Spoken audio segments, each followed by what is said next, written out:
Alors bienvenue dans cette troisième et dernière partie sur l'eau. Continuons notre voyage.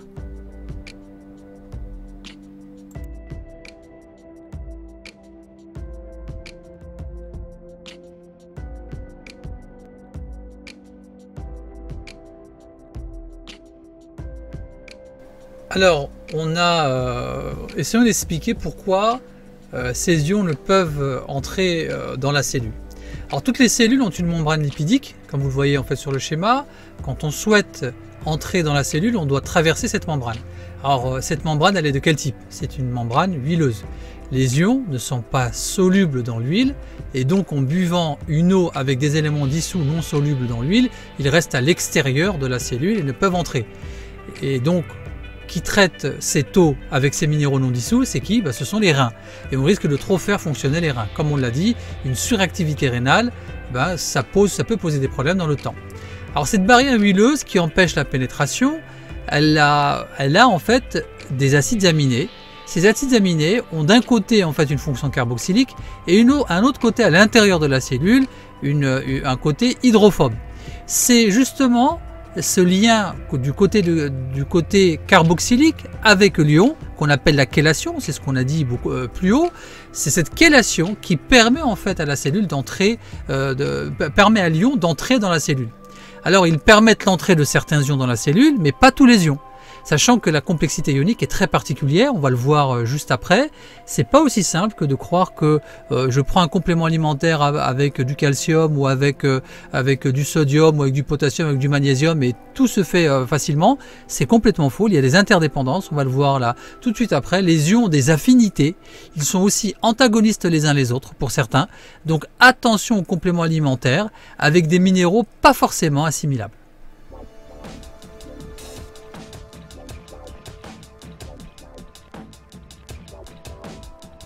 Alors prenons essayons de voir ensemble justement cette complexité ionique. Les moyens de faire assimiler certains ions et toute cette complexité.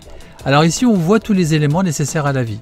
Ils servent aux protéines que l'on nomme, et c'est ce qu'on a déjà dit, qu'on nomme métalloenzymes, pour faire fonctionner certaines fonctions. Alors prenons l'exemple du cuivre-zinc. Si on prend les compléments alimentaires avec un excès de zinc, on risque d'inhiber les enzymes au cuivre, et réciproquement, si on ne prend pas suffisamment de cuivre. Alors, mais attention aussi, car le zinc, il est dépendant du fer, on le voit. Le calcium est dépendant du zinc. Le nickel est dépendant du zinc. Le zinc est un antagoniste du phosphore. Le cobalt est dépendant du zinc. Le zinc est dépendant du soufre. Sans compter la complexité du cuivre. Alors ici, on a un bel exemple de complexité ionique et de toutes leurs interactions, dont le thérapeute non expérimenté peut tomber vraiment dans un piège lors du conseil.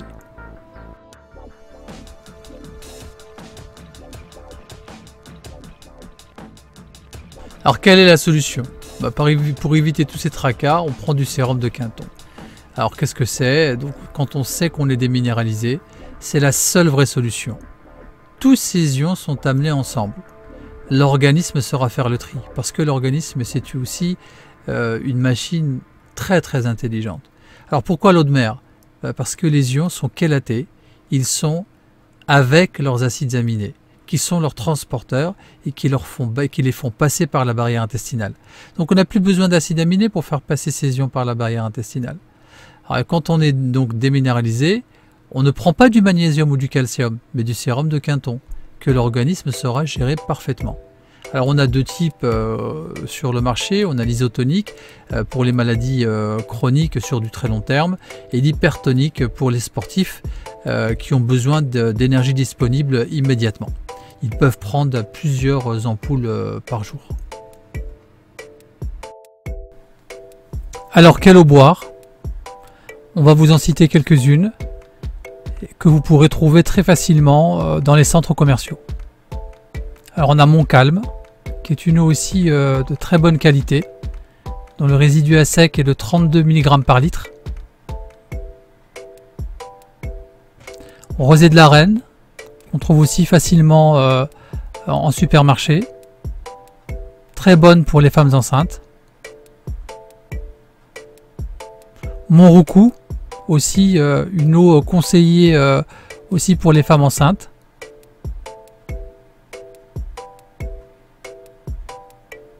On a l'eau d'Auvergne, de la même façon qu'on trouve facilement à Carrefour, dont le résidu à sec est de 52 mg par litre.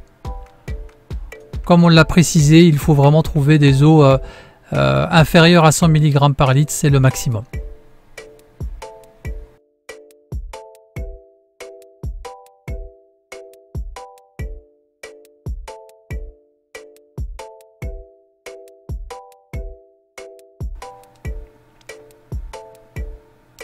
Il n'y a pas beaucoup de solutions pour dépolluer effectivement l'eau.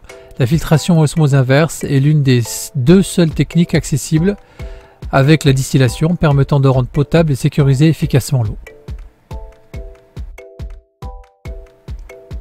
Alors qu'est-ce que c'est que l'osmose inverse? Si l'on met de l'eau douce et de l'eau salée séparées par une membrane semi-perméable, c'est l'eau pure qui migre vers l'eau salée. Mais si l'on exerce une pression suffisamment forte sur l'eau salée, le procédé est inversé. On l'appelle alors osmose inverse. Alors que permet de faire le filtre à osmose inverse? Il permet de filtrer beaucoup d'éléments. C'est une filtration, une purification, une désinfection, une élimination des bactéries, des virus et des produits chimiques. Alors la membrane à osmose permet une filtration à 10-4 microns, la taille d'un virus étant de 2-10-4, donc il sera éliminé à 100%, ainsi que les microbes et les bactéries. Donc c'est pour vous dire l'efficacité du filtre à osmose inverse, sans compter le fait qu'il filtre tous les polluants, les métaux lourds, le chlore, qui est, comme on l'a précisé, une menace aussi dans le cadre de l'eau potable, une nécessité peut-être pour l'eau potable, mais en même temps qu'il faut absolument éviter puisque c'est un état oxydant et qui active les virus quand on est dans un terrain oxydé. Alors voilà, on a dit beaucoup de choses sur l'eau. Pour cette première vidéo, nous avons traité de beaucoup de sujets, tant sur la partie quantique que sur la partie boisson, sur la partie minéraux et les interrelations entre les minéraux. Nous n'avons pas encore abordé l'aspect des vitamines et la relation entre les vitamines et les minéraux. Pour les prochaines vidéos, nous parlerons de l'eau de mer, de l'eau de Quinton et son importance. Nous irons un peu plus loin que ce que nous avons dit dans cette vidéo. Nous irons beaucoup plus loin sur la partie chimie quantique de l'eau et plein d'autres sujets traitant sur l'eau. Merci encore pour toute l'attention que vous aurez apportée et que vous avez apporté pour cette vidéo. N'hésitez pas à liker et à très bientôt pour un sujet aussi passionnant que l'eau.